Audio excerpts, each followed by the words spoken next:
Hey everyone, how you doing? This is Amon Green, Green Bay Packers all-time leader in rushing, and you're watching Packers Total Access Live, your daily source for Packer content. Go Pack, go!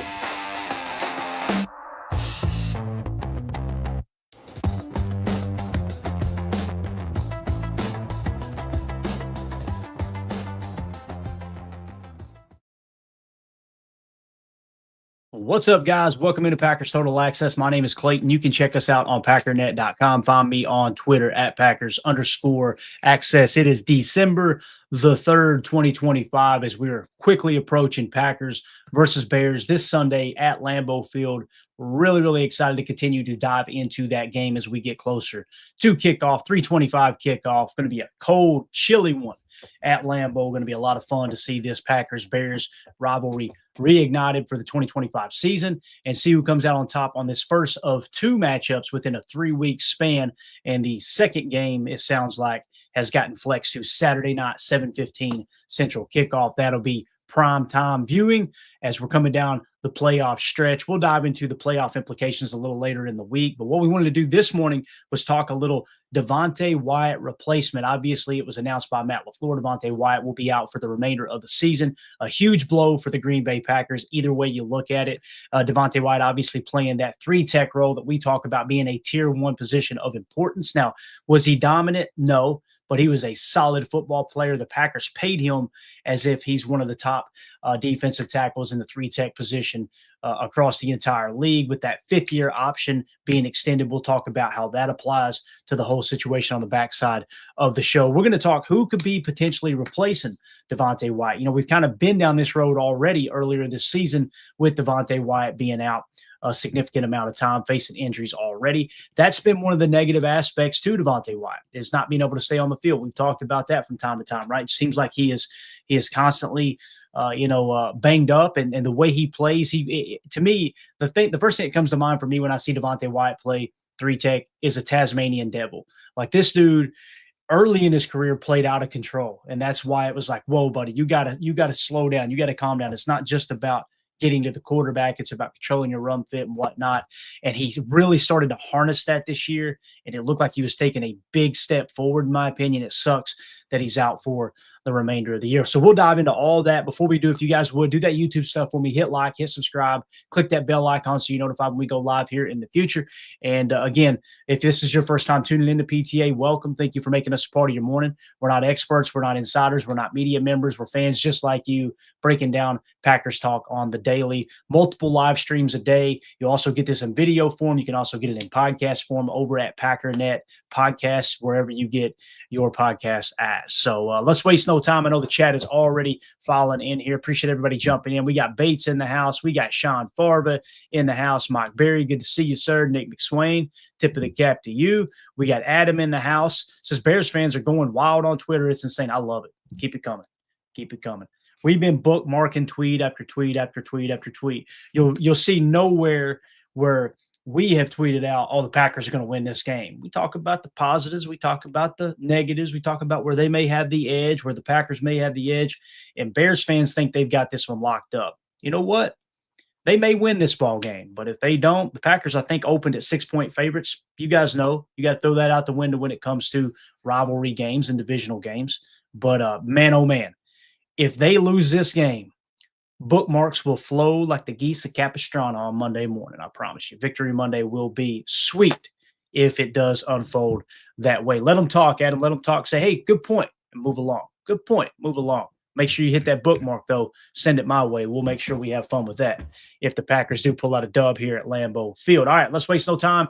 Get into it here. Devonte Wyatt.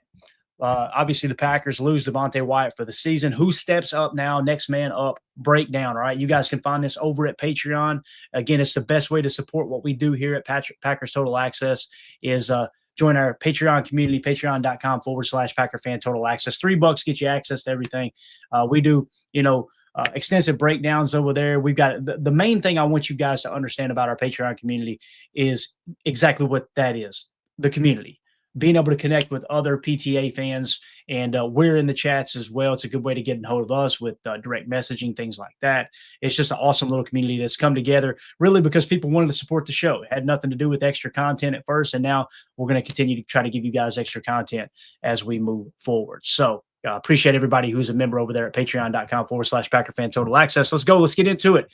Let's talk with sacks. Everybody's obsessed with the defensive line sacks, right? With the sacking the quarterback. It's one of the most important statistics in football. Obviously, negative net gain on the play, taking a team off schedule. Sometimes you get the strip sacks, which leads to fumbles. Obviously, the ever important turnover ratio that we always talk about on this particular program. But let's talk sacks for a minute, okay? Now, keep in mind, this does not include Micah Parsons because for whatever reason on NFL Pro, they've got him listed as a linebacker. It's because he plays a little stack backer. He'll play a little joker one. He'll move around a touch. So Micah Parsons leads the way with 12.5 sacks, obviously, right? Now, when you get into some of the other guys here, Rashawn Gary, second on the team with 7.5 sacks. All right.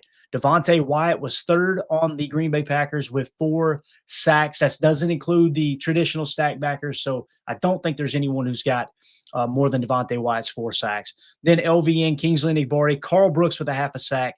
You got Barron Sorrell with a half a sack, Warren Brinson with a half a sack, and then no one else has a sack on the team. Now, I want to really key in on interior defensive tackle. That's what we're trying to replace with Devonte Wyatt. Who best fits that role to fill in that 3-tech position? When I say 3-tech, guys, what we're talking about is we are talking about playing in between the guard and the tackle, okay, essentially the B gap. And when you hear us mention technique, this is what we're talking about. Notice the numbers lined up on the top of the screen, okay? You got the offensive line position. You got the gaps identified on the bottom of the screen grab, C gap, B gap, A gap, A gap, B gap, C gap, D gap, okay? D gap obviously being the outside shoulder of the attached Y tight end. Now, when you look at the 3-tech, notice where it's at. It's in between the guard and the tackle. Now, you also get a 4-eye look, which plays the inside shoulder of the tackle, same as a 2-eye look, the inside shoulder of the guard. But what Devonte Wyatt was essentially playing the majority of the time, not always, was 3 to 4-eye. That's what he would play. Occasionally, he play a little 2.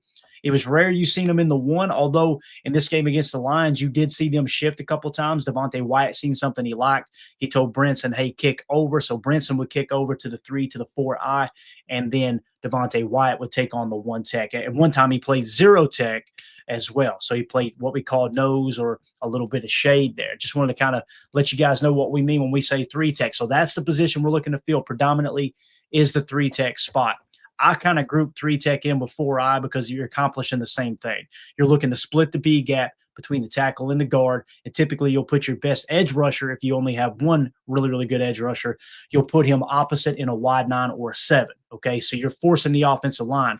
Do we slide the protection to that dominant 3-tech? Do we slide that protection to the 9? That's essentially what you're looking to do. So in terms of sacks, who's leading the way in terms of interior defensive alignment? It was Devonte Wyatt with 4 sacks. That's the biggest loss we got. Carl Brooks has been banged up, right? He's only played 387 snaps here, but a half a sack on the season. Warren Brinson, a half a sack on the season. So you got to kind of look at these numbers, go, okay, Kobe Wooden is your traditional nose tackle. We talk about that. He's played in all 12 games. He's 392 snaps, right, on the season. So you can kind of see the even rotation they've got here. Wyatt has played a total of 359 snaps. Carl Brooks has played 387, which is wild to think about, right? He's only played in 11 games, but remember, Devonte Wyatt only played in 10 games. So we're going to break down some percentages here in just a second, kind of give you guys a little bit better idea. So that's just kind of the snap workload there, right? Now, Warren Brinson has played pretty darn good football, but only 114 snaps. So you got to really, really take that into consideration. So we should be getting Carl Brooks back soon.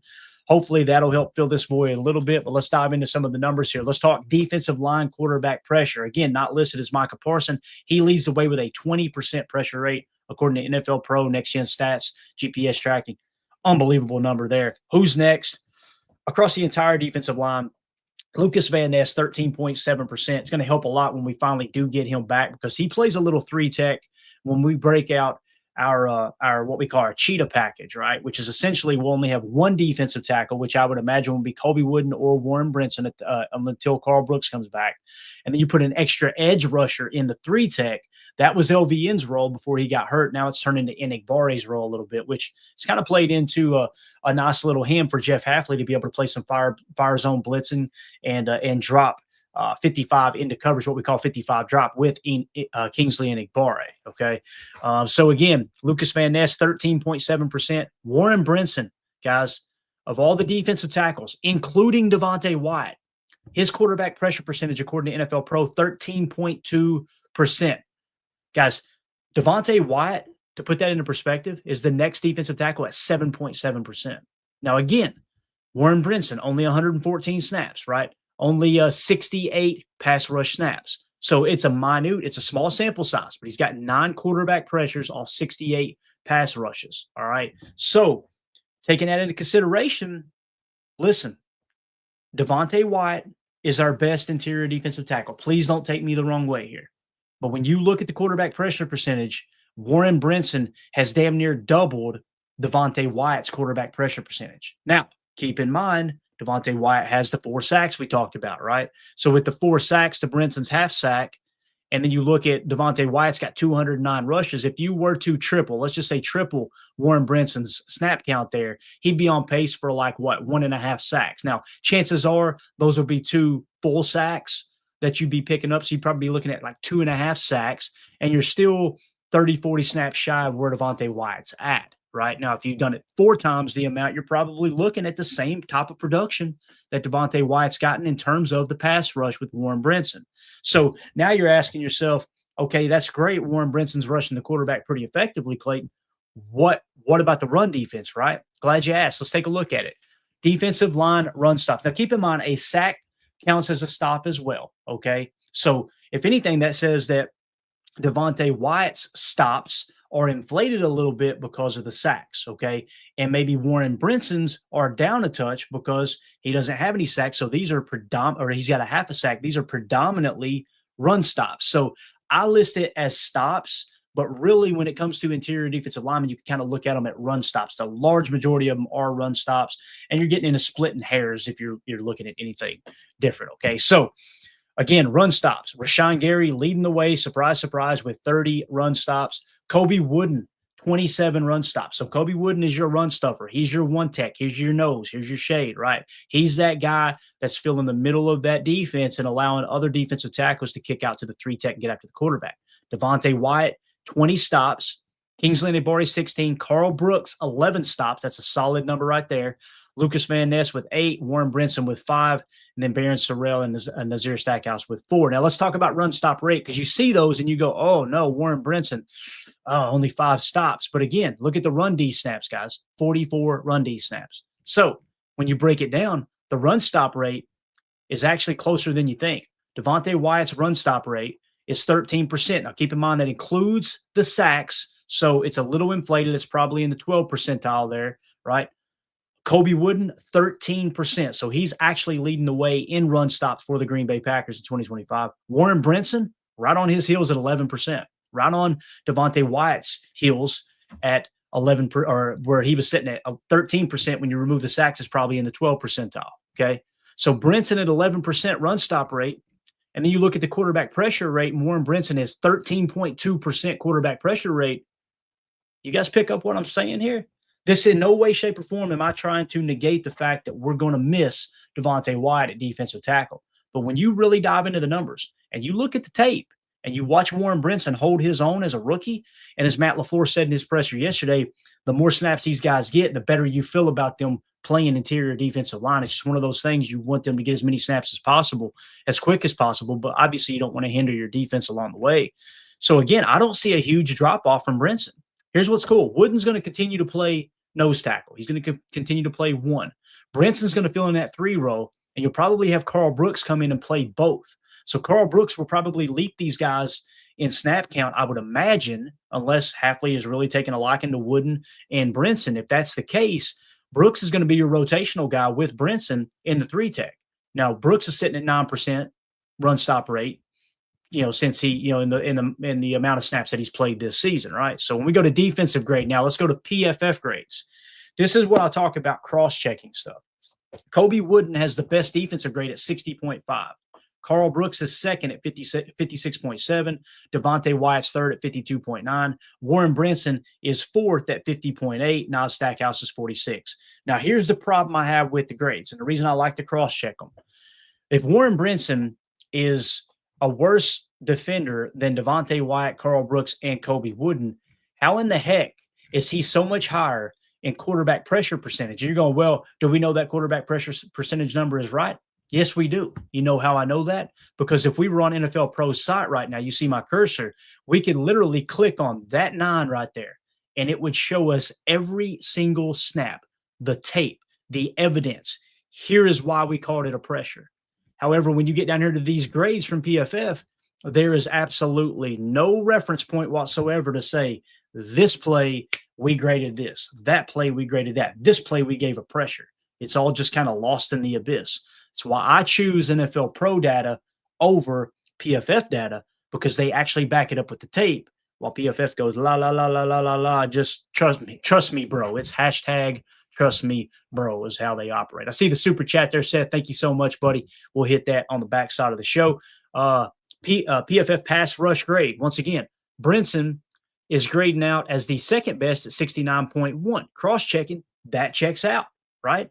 Because again, if you look at his pressure rate, 69.1, and then you go back up to the pressure percentage, right?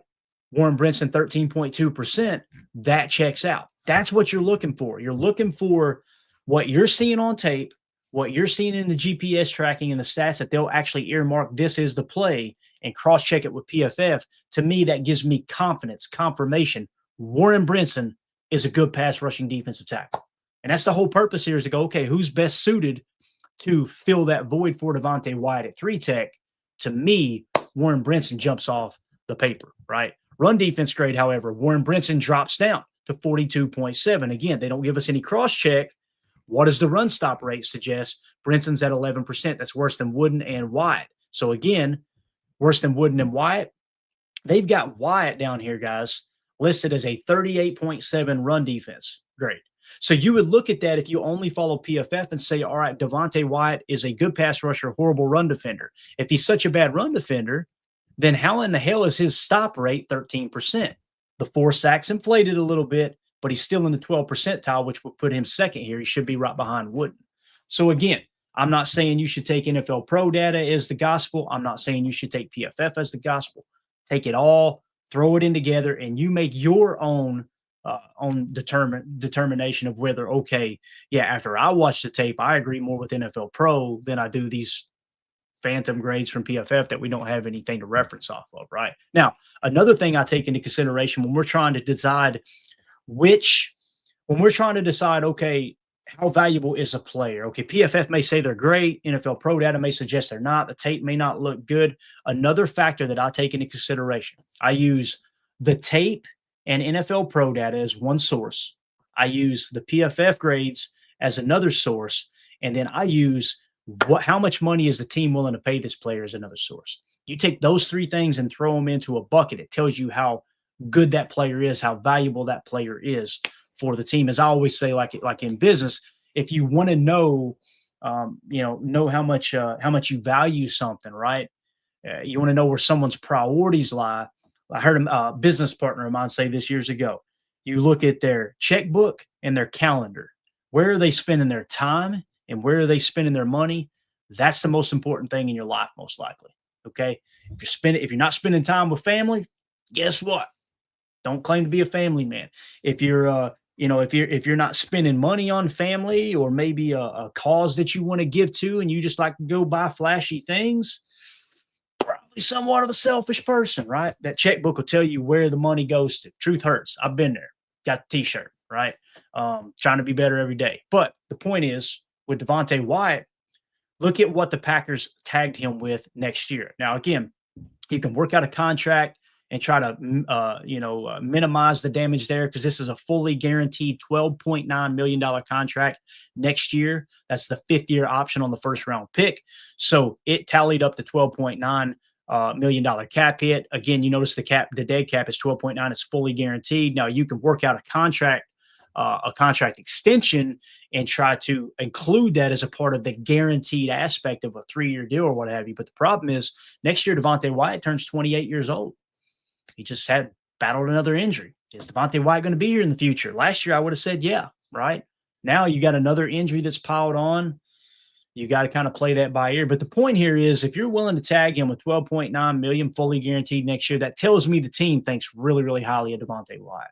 So when you take that into consideration, you take the NFL Pro data, the sacks, the pressure percentage, well, not the pressure percentage, but the run stop rate, it's kind of showing he's a better run defender than we give credit for. But when you look at the quarterback pressure percentage here, according to NFL Pro, that quarterback pressure percentage, guys, at 7.7%, that's not that good. However, is it that Warren Brinson is so damn good that he's tilting scale a little bit? So, writing on the wall, the purpose of this video was to identify who's best suited to take over for Devonte Wyatt the majority of the time at 3 tech, even though there's a heavy rotation. For me, hands down, it's Warren Brinson. But I'm keeping an eye on Brinson for the rest of the season going, you know what, guys? There may not be a long-term contract extension for Devonte Wyatt if Warren Brinson continues to take a step forward because he's playing pretty good football. Now, again, somewhat minimal snaps. He's only played 114 snaps, but just keep your eye on Brinson. Look for Carl Brooks to come back from injury as well. Let's wrap up with a couple comments. I'll hit that super and we'll get out of here. Tyler McCarty in our Patreon group says getting LVN back and Jaden Reed will help tremendously. Completely agree. LVN, you can press more into that cheetah package with only one defensive tackle to minimize the loss of Devonte Wyatt, right? So that's going to help a lot. Now, when will he come back? Time will tell, right? Hopefully it's sooner rather than later. Just make sure he's healthy. Jennifer Wright said it's Bulldog season for both Stackhouse and Brinson. The clip of Stack having the kid touch the rim at Dick's Sporting Goods and the kids taking out the display is more Stackhouse gold. Just need him to do that to the Bears offensive line Sunday. Yeah, and Stackhouse is one of those dudes. He's a big body. He can fill a gap, right? His run defense grades of 44.1, his overall grades of 46, his pass rush grades of 56. So you haven't truly seen it on the field yet, Jen. God, I love that dude. I want him to be here long term. I want him to be a great player because his personality, everything about him. You can tell the teammates love him. They kind of gravitate toward him. He's one of those young dudes that's just fun loving. You need those guys on your ball clubs. You got to have that to kind of keep things even killed. But again, Nas Stackhouse, when you look at 4 stops on 65 run snaps, right? So not a great percentage. Actually, we had the percentage, didn't we? Let me go back here. Yeah, Stackhouse only a 6% run stop rate, right? That's what's beautiful about Kobe Wooden.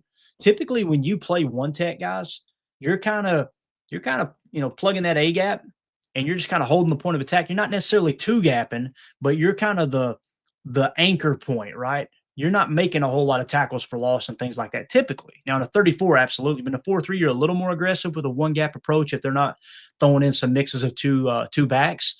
But with Wooden, 13% run stop rate playing one tech is pretty darn impressive, in my opinion.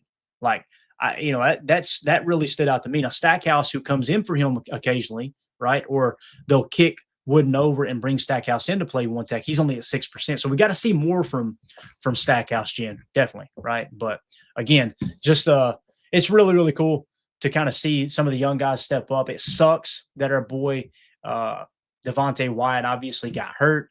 You never want to see that happen, but it's next man up, and he knows that as well as anyone. Everybody in the league knows, look, injuries are going to happen, man. They are going to happen. I'm going to hit these Patreon chats real quick over in our questions for the show. Another perk of being a member in the Patreon group here. Let's just hit a couple of them random fire here. Pack 90 says, at this point in the season, do you feel looking at the last 3 game team ranking stats give a better indication of how well a team is playing instead of looking at the entire season averages? I think it's very fair to say that, Pack 90. We try to kind of reference those from time to time.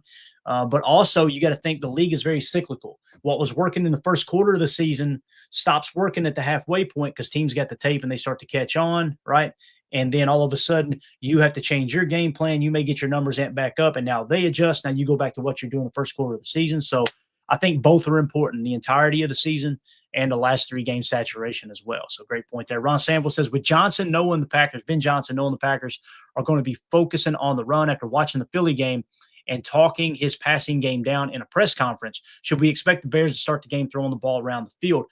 I don't think I would expect that. I think they would try to run the ball, although that might be the approach they take. I kind of hope they do because the Packers' pass defense is even better than the run defense. And Ben knows that. I think what Ben will try to do is create extra spacing with creativity within their run game, showing stuff that they have been doing, but doing the opposite. Again, that's what Matt LaFleur always talked about, the illusion of complexity with simplicity at its base. You're still attacking the same space. You're still attacking the same running style. You're doing it out of different looks with different motion and different sugar, if that makes sense. But yeah, I think that's a fair assessment. I wouldn't be surprised if they come out and try the short passing game early on. Pack Rob in the chat says, Dirtbag watch. We got Craig Rolstad is the head ref for us this week. What a damn dirtbag, man. What a dirtbag. And then, of course, Bates coming in with the important statistics here. Stats for Rolstad, if anyone cares, LOL. We always care about Dirtbag Watch here at PTA. 12 games officiated this year, 69 penalties against home teams, 78 against the away teams. Penalties a game is 12.15. League average is currently 13.2, so below league average for penalties per game. That's nice to hear. Home team winning percentage is 66.6%. The league average is 54%. So what's that tell you?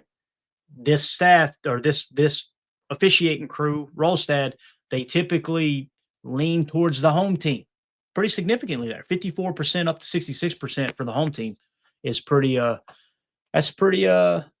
noticeable, man. So again, home team winning percent. So that's just not saying how many flags are thrown. It's just how the winning percentages worked out there. Thank you so much, Bates. That's an important statistic. The last Packers game he officiated was November 24th, 2024. Packers versus the Niners at Lambeau. The Packers won 38-10. Side note, Jacobs had 106 yards and 3 touchdowns in that game. Bates, you are the man with that info, dude. Thank you so much.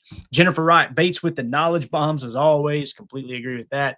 And Jen says, assuming that Reed is back Sunday with both Lloyd and Cox get a 2-week ramp up, what roster cuts are going to be made to make space? Obviously, Wyatt goes on IR. It opens up one spot, but D-line is thin and wide receiver is thick. Seems like lots of moves are going to have to be made. That's a great point. Oh, I hate to say it, but it kind of feels like Malik Heath.